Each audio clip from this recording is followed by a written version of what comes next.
हरे कृष्ण। ओम नमो भगवते वासुदेवाय।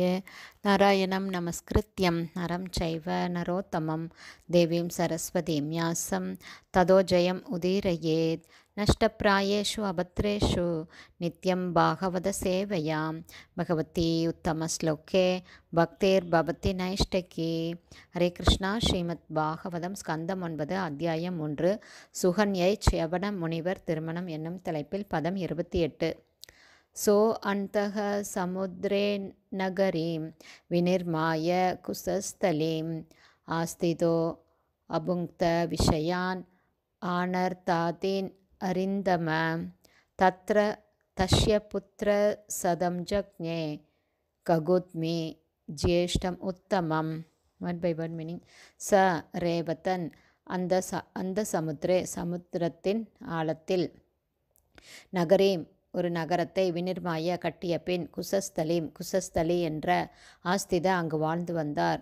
அபுங்க்த பௌதிக இன்பத்தை அனுபவித்தார். விஷயான் ராஜ்யங்கள் அனர்த்தாதீன் அனர்த்தனும் மற்றவர்களும் அரிம்தம எதிரிகளை ஒடுக்குபவரான பரீட்சித் மகாராஜனே தஷ்ய அவரது புத்திரசதம் 100 புத்திரர்கள் ஜக்ஞே பிறந்தனர்.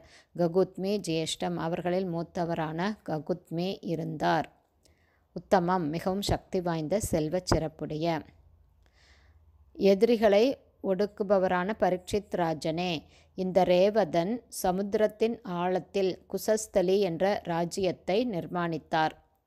அங்கு வாழ்ந்து கொண்டே ஆனர்த்தம் முதலிய தேசங்களை அவர் ஆண்டு வந்தார். அவருக்கு ககுத்மியை மூத்தவராக கொண்ட 100 சிறந்த மகன்கள் இருந்தனர். பதம் 29. ககுத்மி ரேவதீம் கன்யாம் ஸ்வம் ஆதாய விபும் கதக புத்ரியா வரம் பரிப்ரஷ்டும் பிரம்மலோகம் அபாவிருத்தம். One by one meaning. Kakudmi Maharaja Revati என்ற கன்யாம் ககுத்மியின் மகள் ஸ்வாம் அவரது சொந்த ஆதாய அழைத்து கொண்டு விபும் பிரம்மதேவரிடம் அவர் சென்றார். புத்ரியா மகளின் வரன் பரிப்ரஷ்டும் பற்றி வினவ பிரம்மலோகத்திற்கு அபாவிருதம் முக்குணங்களுக்கு மேற்பட்ட. டிரான்ஸ்லேஷன். ககுத்மி தன் சொந்த மகளான ரேவதியை அழைத்து கொண்டு இயற்கையின் முக்குணங்களுக்கு மேற்பட்டதான பிரம்மலோகத்திலுள்ள பிரம்மதேவரிடம் சென்று அவளுக்கேற்ற ஒரு வரனை பற்றி விசாரித்தார். பர்பட் பை ஷிலபிரபாத். ஜெய் ஷிலபிரபாத். பிரம்மதேவரின் வசிப்பிடமான பிரம்மலோகம் கூட ஜட இயற்கையின் முக்குணங்களுக்கு மேற்பட்டது என்று இந்த ஸ்லோகத்தில் அபாவிருதம் என்ற வார்த்தையின் மூலம் தெரிகிறது. பதம் 30. ஆவர்த்தமானே காந்தர்வே ஸ்திதோ அலப்த க்ஷணக க்ஷணம் தத்தந்த ஆத்யம் ஆனம்ய ஸ்வா அபிப்ராயம் ஞாவேதயத். One by one meaning. ஆவர்த்தமானே ஈடுபட்டிருந்ததால் கந்தர்வர்களின் பாடல்களை கேட்டு ரசிப்பதில் ஸ்தித இருந்தது. அலப்த க்ஷண பேசுவதற்கு நேரமில்லாமல், க்ஷணம் நொடிப்பொழுதும், தத்தந்தே அது முடிவுற்றதும், ஆத்யம் பிரபஞ்சத்தின் மூல ஆசானுக்கு பிரம்மதேவருக்கு, ஆனம்ய வணக்கம் செலுத்திய பின், ஸ்வ அபிப்பிராயம் அவரது சொந்த விருப்பத்தை, ஞாவேதயத் ககுத்மி தெரிவித்தார். டிரான்ஸ்லேஷன்.